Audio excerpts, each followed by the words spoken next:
Hi കൂട്ടുകാരെ, അസ്സലാമു അലൈക്കും. ഇന്നൊരു ചെറിയൊരു യാത്രയിലാണ്. ഇന്നെൻ്റെ ബർത്ത്ഡേ ആണ്. Happy birthday me. അപ്പോൾ ഇന്ന് വീട്ടിലിരിക്കേണ്ട, പുറത്തൊക്കെ പോകാൻ നിൽക്കാൻ പറഞ്ഞു. അങ്ങനെ ഇന്ന് ഞങ്ങൾ രാവിലെ തന്നെ കോഴിക്കോടിലേക്ക് വിട്ടേ. അപ്പോൾ ഇന്നത്തെ ഈ ദിവസം മുഴുവൻ ഞങ്ങളെ കൂടെ നിങ്ങളും കുടിക്കട്ടോ. അപ്പോൾ ഇതാ വയനാട് വിട്ട് ഞങ്ങൾ ചുരത്തിലേക്ക് കടക്കാൻ പോവാണ്.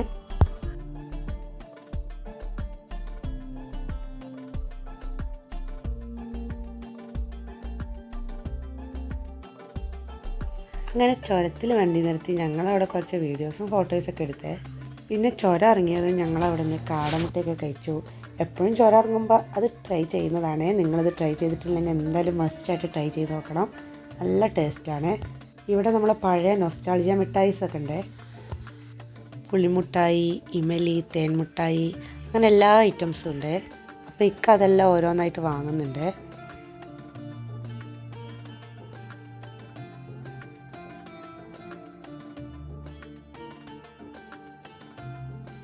നിങ്ങൾക്ക് ഈ മിഠായി അറിയോ? നമ്മുടെ പുൽപ്പൊടി. എനിക്ക് പണ്ട് ഏറ്റവും ഇഷ്ടമുള്ള മിഠായിയാണ് ഇത്. ഇപ്പോൾ ഈ മിഠായി ഇപ്പോൾ ഇവിടെ മാത്രമേ ഞാൻ കാണാറുള്ളൂ കേട്ടോ. എപ്പോഴും ഈ വഴി പോകുമ്പോൾ ഞാൻ വാങ്ങാറുണ്ട്. അങ്ങനെ കാടമുട്ടയൊക്കെ കഴിച്ചു. അന്നൂട്ട് ഞാൻ ഫുഡ് കൊണ്ടുവന്നിരുന്നേ. കുറച്ച് ഫുഡൊക്കെ അവിടെ നിന്ന് കൊടുത്ത്. ഇച്ചുക്കുട്ടിന് ഇവിടുത്തെ കാടമുട്ട ഭയങ്കര ഇഷ്ടമാണ്. അങ്ങനെ ചുരം ഇറങ്ങി ടൗൺ എത്തിയ പാടനെ ഞങ്ങൾ ഫുഡ് കഴിക്കാമെന്ന് വിചാരിച്ചേ. സമയം 9 മണിയായില്ലേ. കാടമുട്ടയൊന്നും വയറ്റിലൊന്നും ആയിട്ടില്ലായിരുന്നു. അങ്ങനെ അവിടുന്ന് ഒരു ഷോപ്പിൽ നിന്ന് ഞങ്ങൾ ഫുഡ് കഴിച്ചേ. ഇച്ചുക്കുട്ടനും പൂരിയാണ് കഴിച്ചത്. എനിക്കാണെങ്കിൽ പൊറാട്ടയും. ഞാൻ എന്ത് ചെയ്തു, പത്തിരിയാട്ട കഴിച്ചേ. നല്ല ഫുഡായിരുന്നു കേട്ടോ, റാഹത്തായേ. പിന്നെ ഞങ്ങൾ ഉടുമ്പങ്ങാട് മക്കാമ് കയറി സിയാറത്തൊക്കെ ചെയ്തിട്ടാട്ടോ യാത്ര തിരിച്ചേ.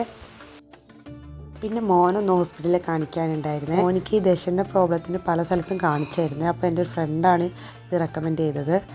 അപ്പോൾ ഞങ്ങൾ ഫസ്റ്റ് ടൈമാണ് കാണിക്കുന്നത് കോഴിക്കോട് ബസ് സ്റ്റോപ്പിൻ്റെ ഓപ്പോസിറ്റുള്ള ഹോമിയോയിൽ. ഹോസ്പിറ്റലാണെങ്കിലും ഡോക്ടറാണെങ്കിലും നല്ല ബെസ്റ്റായിട്ട് എനിക്ക് തോന്നിയേ. പിന്നെ അവിടെ നിന്ന് ഞങ്ങൾ ഇറങ്ങി. ഇന്ന് വെള്ളിയാഴ്ചയാണ്, പള്ളീൻ്റെ ടൈമായിട്ടുണ്ട്. അപ്പോൾ ഒരു പള്ളി തപ്പി ഇറങ്ങിയതാണ്.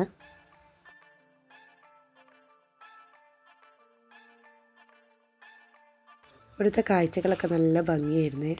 അടുപ്പിച്ച് വലിയ വലിയ കെട്ടിടങ്ങളും വലിയ റോഡും വലിയ ടൗണും. എന്നെപ്പോലെ ഈ വയനാട്ടിൻ്റെ ഉള്ളിൽ ജീവിച്ചവർക്കൊക്കെ ഇതൊക്കെ ഒരു വലിയ കാഴ്ചയായിട്ട് തോന്നും കേട്ടോ.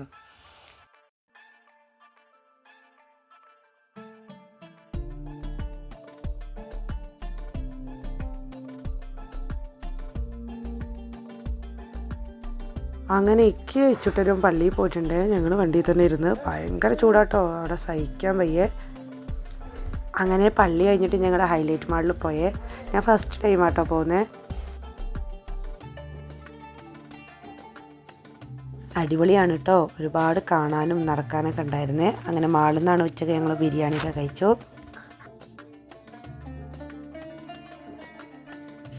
എനിക്ക് ചൂട് തീരെ സഹിക്കാൻ പറ്റുന്നില്ലായിരുന്നു. പിന്നെ മാളിൻ്റെ ഉള്ളിൽ കയറിയപ്പോഴാട്ടോ ഒത്തിരി സമാധാനമായത്.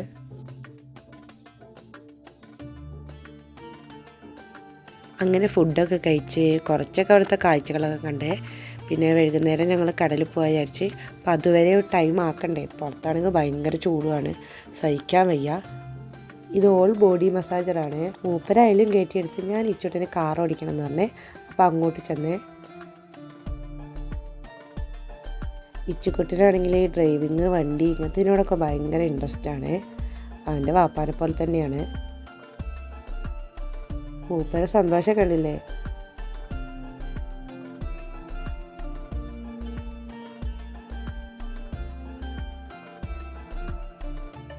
അവരെ പോലെ തന്നെയാണ് ഈ ചെറിയ സന്തതി. ഓന് വണ്ടി എടുത്ത് പോയതുകൊണ്ട് ബാക്കി അവിടെ നിർത്തിയിട്ട് വണ്ടി കയറിയിട്ടുള്ള പരാക്രമമാണ് കേട്ടോ അത്. അവൻ ഒറ്റയ്ക്കൊരു വണ്ടിയിൽ വിടാനായിട്ട് ആയിട്ടുമില്ല കേട്ടോ. പിന്നെ ഫസ്റ്റ് റൗണ്ട് കഴിഞ്ഞ് ഇച്ചുട്ടൻ വന്നപ്പോൾ ആ വണ്ടി തന്നെ അന്നൂട്ടനെയും കയറ്റിയിരുത്തിയേ. പിന്നെ ബർത്ത്ഡേ അല്ലേ, ഡ്രസ്സ് എടുക്കാൻ വിചാരിച്ച് ഞങ്ങൾ അവിടുത്തെ ഷോപ്പിലൊക്കെ കയറി ഇറങ്ങി കേട്ടോ. ഒടുക്കത്തെ റേറ്റാണ്. ഡ്രസ്സാണെങ്കിലും ഷൂ ആണെങ്കിലും ബാഗാണെങ്കിലും ഒക്കെ നല്ല ബ്രാൻഡഡാണ്. അതിനനുസരിച്ചുള്ള റേറ്റും ഉണ്ട് കേട്ടോ. അതൊന്നും നമ്മളെ കൊണ്ട് താങ്ങുന്ന റേറ്റൊന്നുമല്ലേ. ഒരു 3 മണിയൊക്കെ ആയപ്പോൾ ഞങ്ങൾ അവിടെ നിന്ന് ഇറങ്ങിയേ. പിന്നെ മിഠായി തെരുവിലേക്കാട്ടോ പോയത്. ശരിക്കും പറഞ്ഞാൽ നല്ല ടയർഡായിട്ടുണ്ടായിരുന്നേ. കുട്ടീനെ കൊണ്ടുള്ള നടത്തും വെയിലും ചൂടൊക്കെ ആയതുകൊണ്ട് അങ്ങോട്ട് പോകാനുള്ള മൂടൊന്നും ഉണ്ടായിരുന്നില്ല കേട്ടോ. പക്ഷേ ഇച്ചുട്ടിന് ഒരേ ആഗ്രഹം കടലിൽ പോകണമെന്ന്. അപ്പോൾ അത് വൈകുന്നേരം നേരത്തല്ലേ പറ്റുള്ളൂ. അതുകൊണ്ട് ഞങ്ങൾ പിന്നെ എന്ത് ചെയ്തു, അതുവരെ ടൈം ആക്കാൻ വേണ്ടിയിട്ട് മിഠായി തെരുവിലേക്ക് പോയേ.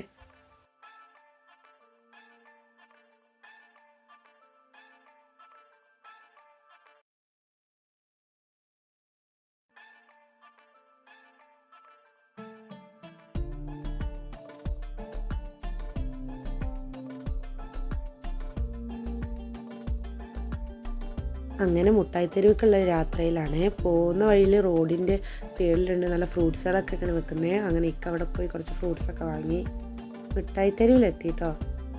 ഒരുപാട് ഐറ്റംസ് ഉണ്ട്, പക്ഷേ വിലക്കുറവ് എന്ന് പറയാൻ അങ്ങനെ വിലക്കുറവൊന്നും തോന്നിയിട്ടില്ലേ. പിന്നെ അവിടെ നിന്ന് ഒരു കടയിൽ നിന്ന് ഞങ്ങൾ ഫോണിൻ്റെ കവർ വാങ്ങി കേട്ടോ. എനിക്കും ഇക്കാക്കും വാങ്ങി ഒരേപോലത്തത്. കാണുന്ന മിക്കി മൗസ് ഇല്ലേ, അതാട്ടോ ഞാൻ വാങ്ങിയേ.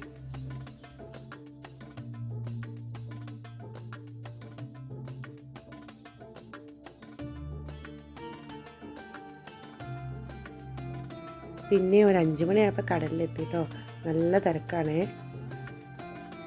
പിന്നെ ഇവിടുത്തെ വിശേഷങ്ങൾ പറയുന്നില്ല കേട്ടോ, നിങ്ങൾ തന്നെ കണ്ടോളി.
പിന്നെ അവിടുന്ന് ചായയൊക്കെ കുടിച്ച് ഒരു 6:45 ഞങ്ങൾ അവിടുന്ന് തിരിച്ചിട്ടോ.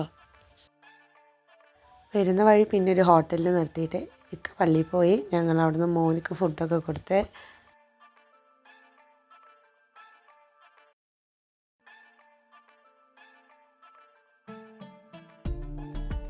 നല്ല ടയേർഡായിരുന്നേ. പിന്നെ വേറെ ഒരു ഹോട്ടലിൽ കയറാനുള്ള അവസ്ഥയിലൊന്നും അല്ലാത്തതുകൊണ്ട് അവിടുന്ന് തന്നെ ഉള്ളത് എന്തെങ്കിലും കഴിച്ചിട്ട് പിന്നെ ഞങ്ങൾക്ക് തിരിക്കാമെന്ന് വിചാരിച്ചു. അങ്ങനെ അവിടുന്ന് ബ്രോസ്റ്റഡ് കഴിച്ചു കേട്ടോ. ഡ്രസ്സ് എടുക്കണം, കേക്ക് വാങ്ങി മുറിക്കണം എന്നൊക്കെയായിരുന്നു നിൽക്കാൻ പ്ലാന്. പിന്നെ തീരെ വയ്യാത്തതുകൊണ്ട് ഞാൻ ആ പ്ലാനൊക്കെ ക്യാൻസൽ ചെയ്യിച്ചേ. ഞാൻ വണ്ടി കയറിയതും മക്കളൊക്കെ ഉറങ്ങുകയും ചെയ്തിരുന്നേ.